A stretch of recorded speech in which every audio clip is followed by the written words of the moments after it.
अब आशीष ख्याल जी, आपसे मैं सबसे पहले जानना चाहूँगा, इस हफ्ते की शुरुआत थोड़ी सी फ्लैट नोट पर देखने को मिल रही है। फिलहाल अगर आप देखें तो मार्केट्स में कुछ खास नहीं, हालांकि बैंकिंग स्टॉक्स में बड़ा मूव है, स्मॉल कैप अच्छा कर रहे हैं। इस हफ्ते की क्या तैयारी आपकी, कहाँ पर फोकस होगा? देखिए, यहाँ पर अगर देखा जाए तो निफ्टी अपने लाइफ टाइम लेवल्स पे है। यहाँ पर पिछले वीक काफी अच्छा क्लोज हुआ था। बैंक निफ्टी तो छू ही रहा है और लाइफ टाइम हाई लेवल्स पे। लेकिन ओवरऑल मेरे ख्याल से रुझान अभी निफ्टी में आएगा और यहाँ पर ये लीड कर सकता है। Overall mid cap small cap stocks में भी अच्छा मोमेंटम बनना चाहिए। काफी अगर आप देखेंगे 2025 में जो पेन था वो स्मॉल कैप एरिया में था, जहां पर निफ्टी ऊपर जा रहा था लेकिन पोर्टफोलियोज के स्टॉक्स काफी नीचे थे। मेरे ख्याल से वो कैचअप होगा, तो स्मॉल कैप पे ध्यान रखना होगा। स्मॉल कैप मिड कैप में अच्छा मोमेंटम बन सकता है। और सेक्टर वाइज देखेंगे तो ये मार्केट सेक्टर रोटेशन के बेसिस पे चल रहा है। कभी बैंकिंग चलता है, कभी दूसरा क्षेत्र अभी तक आईटी चला नहीं है, लेकिन फाइनेंशियल स्टॉक चलते हैं, ऑटो चलते हैं। तो ओवरऑल सेक्टर रोटेशन चल रहा है, तो चुनिंदा स्टॉक्स चुनना होगा मिड कैप स्मॉल कैप से। मेरे ख्याल से मोमेंटम इस वीक में बन सकता है। और निफ्टी पे अगर नजर बनाए आप, तो मेरे ख्याल से 26,600-700 के लेवल्स यहाँ पर आने चाहिए इस हफ्ते के अंदर ही। और नीचे में जो सपोर्ट है मार्केट पे वो करीबन 26,100 का है। ऑलराइट, 26,100 ये लॉजिकल सपोर्ट की तरह काम आ रहा है, लेकिन निफ्टी पर नजर रखें, स्मॉल कैप पर ज्यादा फोकस रहेगा। हरीश जी नमस्कार। में तेजी देखने को मिल सकती है। चलिए अब इनके ट्रेड आइडियाज देखेंगे, तब समझ में आएगा कि एक्चुअल इनका रुझान तेजी की तरफ है या मंदी है। एक काम करते हैं, शुरुआत कर लेते हैं और पहले आइडियाज जानते हैं। आशीष कयाल जी, पूरे मार्केट को स्कैन करके आपको क्या लग रहा है, पहला कौन सा ऐसा दमदार स्टॉक होगा जिसके साथ आप शुरुआत करेंगे? देखिए, यहाँ पर भारत डायनेमिक्स के साथ मैं जाना चाहूंगा। ये स्टॉक ने एक डाउन साइड में फॉल्स ब्रेकआउट दिया था और ट्रैप किया लेट सेलर्स को, और वहीं से रिवर्स हुआ। आज के दिन हायर लो बनाया, 20 डीएमए से सपोर्ट लेके बाउंस हुआ है। मोमेंटम अच्छा है, वॉल्यूम्स पिकअप हो रहे हैं, तो सारे टेक्निकल साइंस कह रहे हैं कि यहाँ से एक अच्छा रुझान भारत डायनेमिक्स में बन सकता है। तो भारत डायनेमिक्स के साथ में लॉन्ग पोजीशंस क्रिएट की जा सकती है। नीचे में स्टॉप लॉस जो लगाना होगा आपको 1490 का, और टारगेट है 1690 का।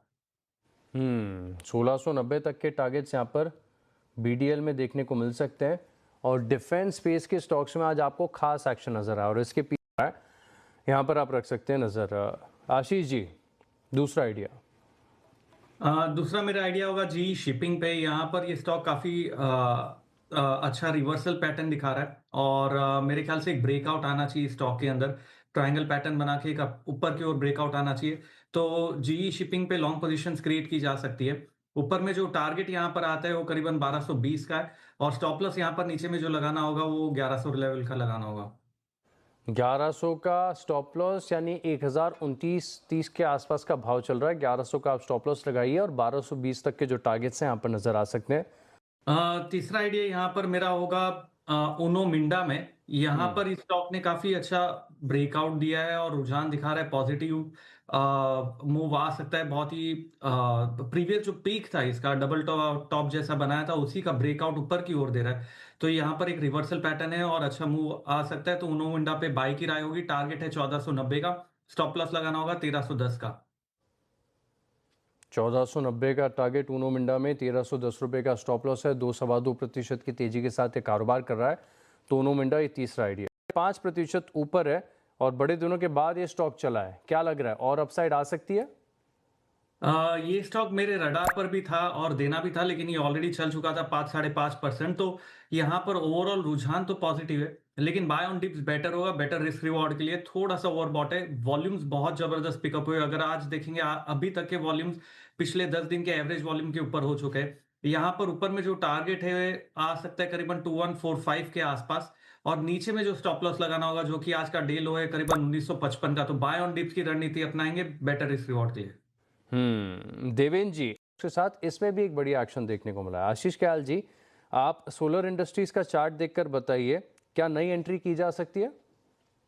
देखिए, सोलार इंडस्ट्रीज पे पहले तो एक डिस्क्लेमर, ये हमारे पोर्टफोलियो होल्डिंग में है। हम्म और ओवरऑल ये स्टॉक में काफी जो गिरावट आई थी, उसके बाद आज के दिन अच्छा खासा रिवर्सल होता हुआ नजर आया। हायर लो बनाया, वॉल्यूम्स पिकअप हो रहे स्टॉक के अंदर। तो गुंजाइश है यहाँ से फिर से जो ऊपर का रेजिस्टेंस प्राइस एक्शन जोन है वो 13,600 के आसपास का है, तो वहां तक देखा जा सकता है। नीचे में जो स्टॉप लॉस आपको लगाना होगा वो है 12,330 का।